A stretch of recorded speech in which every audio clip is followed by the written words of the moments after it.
जी, सबसे पहले तो सबको जयशंकर की। देखिए हम पालमपुर से हैं। मतलब हम सब अलग-अलग जगह से हैं। मैं पालमपुर से हूँ, ये मेरे साथी कुछ एक पठानकोट से हैं, कुछ कहीं और से भी हैं। तो देखो अब हम आपके साथ कुछ एक अपना एक्सपीरियंस शेयर करने वाले हैं मनी महेश का। जी, देखिए इस टाइम सब कुछ सबके मन में यही चल रहा है कि मनी महेश में क्या चल रहा है, क्या हो रहा है, क्या नहीं हो रहा है। इसकी वजह ये है कि वहाँ पे इंटरनेट नहीं है और सबसे बड़ी दिक्कत ये है कि किसी का घर पे कोई संपर्क नहीं है। अब संपर्क नहीं है तो घर वाले परेशान हैं। अब सबको यही दिक्कत है कि हमारे बच्चे, हमारे जो भी उनके घर से उनके जो परिजन गए हैं वो सेफ हैं या नहीं है। सबसे बड़ा इस टाइम सवाल ये आ रहा है सबके मन में। तो चलो वो मैं आपके साथ अपना कुछ एक एक्सपीरियंस शेयर कर रहा हूँ, जिसमें आपको भी थोड़ी सी मदद मिलेगी और थोड़ी सी राहत मिलेगी सुन के। देखिए जब हम निकले थे यहाँ से, हम शुक्रवार के दिन निकले थे, आज से 7-8 दिन पहले निकले थे। तो वहाँ तक पहुँचने में तो हमें चलो ज़्यादा दिक्कत आई नहीं, कुछ एक जितनी हमारे से यात्रा में हो सकता हम सेफली वहाँ पे पहुँच गए हैं। जिस दिन हम वहाँ से हरसर से हम ऊपर मणिमहेश के लिए निकले थे, उस दिन मौसम थोड़ा सा ख़राब था, पर चलो हमने सोचा कि हम पहुँच जाएंगे, क्योंकि हम हर साल आते हैं तो क्या पता इस बार भी हम आराम से पहुँच जाएंगे, क्योंकि हमने भोले बाबा का नाम लिया, हम तो चल गए ऊपर। तो उसमें से कुछ एक यात्री ऐसे थे हमारे साथी ऐसे थे, जैसे उनमें मैं भी एक हूँ। अब मेरा दिल तो डर रहा था नीचे कि मैं ऊपर नहीं जाऊँगा, क्योंकि ऊपर के जो हालात से, जैसे ऊपर से बाकी हमारे साथी आ रहे थे, बोले कि जो फौज आ रही थी ऊपर से वो बहुत परेशान होकर आ रही थी। उनमें से आधे लोग इतने परेशान थे, उनका तो ये था कि भाई वो हमें बोल के जा रहे थे कि भाई साहब अगर आपने जाना है तो अपने रिस्क पे जाओ। बाकी क्योंकि उनका भी बच्चे वगैरह उनके बहुत परेशान थे। किसी का अब आपको मैं क्या बताऊं, जहाँ पे हम रुके थे, अब मैं रुका था वहाँ पे संगरूर बालों जी के लंगर, जो संगरूर वाले हैं ना, लहरा गागा बालाजी हैं, तो उनके लंगर पे मैं रुका हुआ था। तो वहाँ पे तो मैंने तो 3-4 हफ्ते वहीं पे बिताए। तो मैं पहले पहले दिन से स्टार्ट करता हूँ, जहाँ पे मैं पहले दिन रुका था वहाँ पे हमने अच्छे से सेवा वगैरह करी, क्योंकि जो हमारे साथी थे उनको तो मैंने भेज दिया। वो बोले कि हमने ऊपर जाना, दर्शन करके आना। मैंने कहा चलो जी, हिम्मत आपकी, आप जाओ।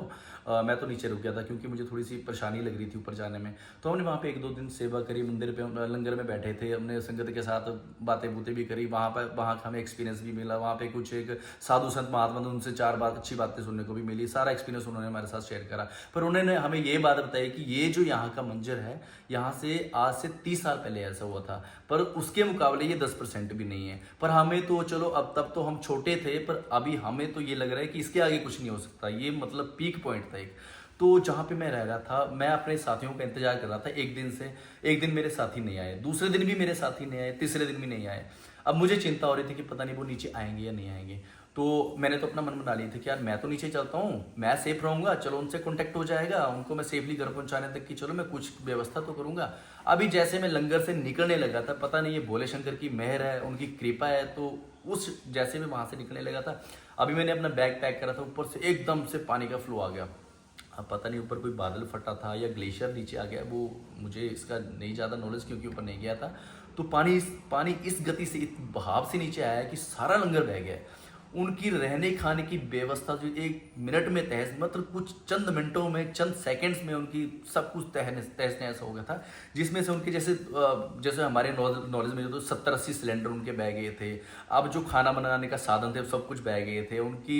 मतलब कहते 2-3 हज़ार तक उन्होंने कंबल तक रखे थे, मतलब मेडिसिन रखी थी उन्होंने, इमरजेंसी हर एक इक्विपमेंट रखा था अपने पास, जिसमें वो जितने हो सके उतने, जितने ज़्यादा से ज़्यादा श्रद्धालुओं की जान बचा सके, उनको वो सेफली कर पहुंचे। उन्होंने सब कुछ रखा था, वो सब कुछ बह गया। हमारे साथ उनके साथ छोटे छोटे बच्चे थे, उनकी लेडीज थी, वो सब कुछ, मतलब हम तो ये है कि चलो बोले बाबा की कृपा, ये सामान चला गया वो दोबारा आ जाएगा, पर इंसान सब बच गए हैं। वहां पे जो लंगर से, वहां पे हम जान बचा के भाग गए हैं। अब देखो जब हम नीचे आ रहे थे तो उसके बाद हमें पता चलता गया कि आगे क्या गया। हमने तो ये सोचा था कि नीचे आके नेटवर्क आएगा, हम सबसे बात करेंगे, पर बात किसी से भी नहीं हो पाई। वहाँ का जो नेटवर्क बंद था, वो किसी भी कंपनी का नेटवर्क नहीं था। और दूसरी बात ये कि चलो नीचे अब आ गए तो मेन समस्या थी कि हम रुकेंगे कहाँ पे, क्योंकि हमारे पास कैश बिल्कुल भी खत्म था। हम घर से थोड़ा थोड़ा कैश लेके आए थे। हमें पता है, क्योंकि हम हर बार आते हैं, हमें ये पता था कि हड़सर तक तो हमें कैश की जरूरत नहीं पड़ेगी, क्योंकि नीचे गूगल पे चलता है, हम ऑनलाइन उस पर पेमेंट पे डिपेंड थे। तो वहाँ पे हमारे पास कैश खत्म था, नीचे इंटरनेट नहीं था, किसी से बात नहीं हो रही थी, हमारे घर पे भी बात नहीं हुई थी। 4 दिन से हमारी घर पे बात नहीं हुई थी। धीरे धीरे टाइम बढ़ता गया, 4 से 5 दिन हो गए, घर पे बात नहीं। घर वाले भी परेशान थे, उन्होंने हमारे नाम पे FIR भी करवाई है। उन्होंने जितना उनसे मतलब उन्होंने सब कुछ करा है, क्योंकि अब उनके बच्चे बाहर है तो उनको परेशानी होगी। तो अब ऐसा था, नीचे जब हम आते हैं तो हमें एक मदद की जरूरत पड़ती है, क्योंकि हम बहुत दूर से हैं, तो हमें मदद की जरूरत पड़ती है। तो मदद कौन करेगा? मदद करते हैं प्रशासन या वहाँ के स्थानीय लोग। अब मैं पहले आता हूँ प्रशासन पे। हमने सबसे पहले प्रशासन के आगे जाके हाथ जोड़े कि हमें यहाँ से निकालो, निकालने की कुछ व्यवस्था करो। तो उनसे मतलब जितनी बात बन सके, जितने कुछ एक पुलिसकर्मी थे उन्होंने बात करी, उन्होंने अच्छे से बात करी, उन्होंने बताया कि ऐसे ऐसे रास्ते खराब हैं, आप यहाँ पे सेफ्टी से रुको, हम आपके लिए कुछ कर रहे हैं, ठीक है। कुछ एक से अच्छे, पर कुछ एक पुलिसकर्मी ऐसे भी थे जिन्होंने हमारे साथ बात करना भी पसंद नहीं करा। अब ये मैं आपको आगे बताता हूँ कि हमारे साथ और क्या क्या हुआ। अभी जब हम वहाँ पे रुके, अभी मैं आपको स्थानीय लोगों के बारे में बताता हूँ। अब हमारे पास रुकने का इंतजाम तो था नहीं, पर वहाँ पे कुछ एक स्थानीय लोग हैं, वो हमें अपने साथ ले गए। उन्होंने पूछा कि आप कहाँ से हैं? हमने ऐसे ऐसे कहा हिमाचल से हैं, कुछ एक पंजाब से हैं भाई। तो हम उनके घर में चले गए। अब उनका व्यवहार इतना अच्छा था कि उन्होंने हमें अपने घर में रहने की भी जगह दी, मतलब हमारे सिर पर छत भी थी, हमें खाने का भी प्रबंध करवाया, उन्होंने सोने का भी प्रबंध करवाया, सब कुछ था हमारे पास। मतलब कुछ ना होते हुए भी सब कुछ था, क्योंकि वो हमारी पूरी अपनी तरफ से पूरी कोशिश कर रहे थे हमारी मदद करने की। वहाँ पे तो हम अच्छे से निकल गए। ये स्थानीय लोगों का एक्सपीरियंस है, क्योंकि उन्होंने हमें सब कुछ प्रोवाइड करा है। तो उनको तो मैं कभी दिल से मैं उनका धन्यवाद ही करूँगा, और हम कभी उनकी जो उन्होंने हमारी सहायता की हम कभी नहीं उनको भूलेंगे।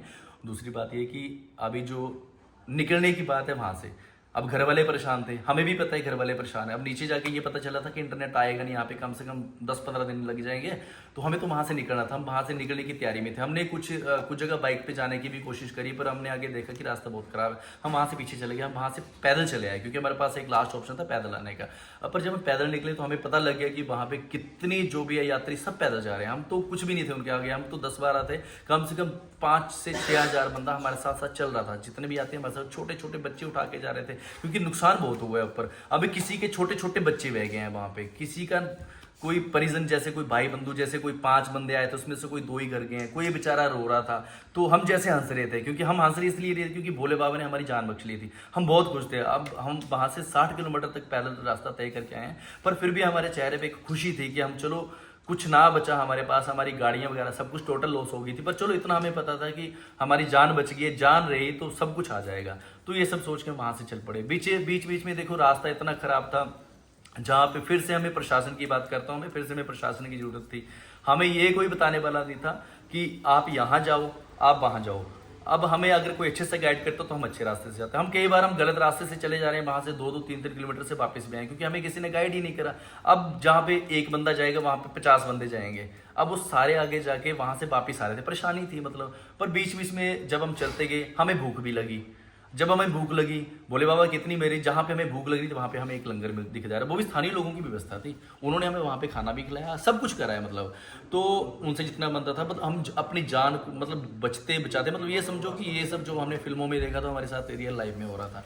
तो वो सब चीज़ देख के हम यहाँ पे आए, हम चंबा तक पहुँचते हैं, मतलब बचते बचाते अपनी जान बचाते बचाते पहुँचते हैं, क्योंकि रावी जो थी वो इतने उछाल पे थी, हमें कोई पता नहीं था कि कब यात्रियों को हम सबको निकल जाएगी, कितने उछाल पे थी वो, बस जिसको कहते हैं ना प्रचंड रूप पे थी वो। तो चलो हम वहाँ पे, तो वहाँ से निकल आए, हमने अपनी जान बचाई, हम यहाँ पे पहुँच गए, हम चंबा में पहुँच गए जी। चंबा में हमारे कुछ स्थानीय लोगों ने बहुत हेल्प करी, पर यहाँ पे हमारे कुछ एक परम मित्र भी हैं, उन्होंने हमारी बहुत सहायता करी, वो हमें लेके गए। हम वैसे रुकने तो उनके घर पे ही भले थे, पर उनके घर पे भी बहुत स्लाइडिंग हुई, तो वो अपने घर से वो खुद बाहर रह रहे हैं। तो यहाँ पे कुछ एक भाई बंधु थे, उन्होंने हमें सेफली यहाँ पे गुरुद्वारा जी है, वहाँ पे हमें गुरुद्वारा पे पहुँचाया। मेरे भाई हमें गुरुद्वारा में लेके आए। यहाँ पे रहने की बहुत उचित व्यवस्था है। मैं तो कहता हूँ किसी भी यात्री को अगर जरूरत पड़ेगी, चंबा में कोई फंसे गए, यहाँ पे गुरुद्वारा पे आ जाओ, यहाँ पे आपकी पूरी हेल्प करी जाएगी। यहाँ पे आपको रहने खाने सोने पीने की सबकी व्यवस्था है यहाँ पे। तो यहाँ तक हम पहुँच गए हैं, भोले बाबा ने हमें यहाँ तक पहुँचा दिया है। बाकी मैंने जितना मेरे को एक्सपीरियंस था, जितना हमारे साथ हमारे भाई बंधु हम सभी को एक्सपीरियंस था, मैंने आपको शेयर कर दिया है। बाकी रही अगली बार जिन्होंने भी मणिमहेश यात्रा पे आना है, या इस बार भी अभी यात्रा 1-2 दिन तक शायद रहेगी, वैसे तो बंद ही पड़ी है, पर अगली बार जो भी भाई बंधु आए, घर से एक बार सबसे बात करके आएँ। और बड़ी बात यह कि मौसम देख के आएँ, जेब में कैश डाल के आएँ, पहाड़ों को पहाड़ समझ के आएँ, पिकनिक स्पॉट समझ के कभी ना आएँ, क्योंकि यहाँ पे आप ऑनलाइन डिपेंड नहीं रह सकते हो। पहाड़ी एरिया है, यहाँ पे रास्ते कब गिर जाएंगे कुछ पता नहीं है, नेटवर्क कब चल जाएगा कुछ पता नहीं है। घर से पूरे प्रबंध के साथ आओ, और जितना हो सके सेफली आओ। और छोटे बच्चों को और बड़े बुजुर्गों तो मैं यही कहूँगा कि जितना घर पे रह सके तो उतना बहुत अच्छा है उनके लिए, ठीक है। बाकी हम यहाँ तक पहुँच गए हैं, भोले बाबा ने यहाँ तक पहुँचा दिया है, आगे भी पहुँचा देंगे। जय बाबा जी, जय मणिमहेश, जय शिव शंभू, बोले हर हर महादेव, जय भोले, जय भोले।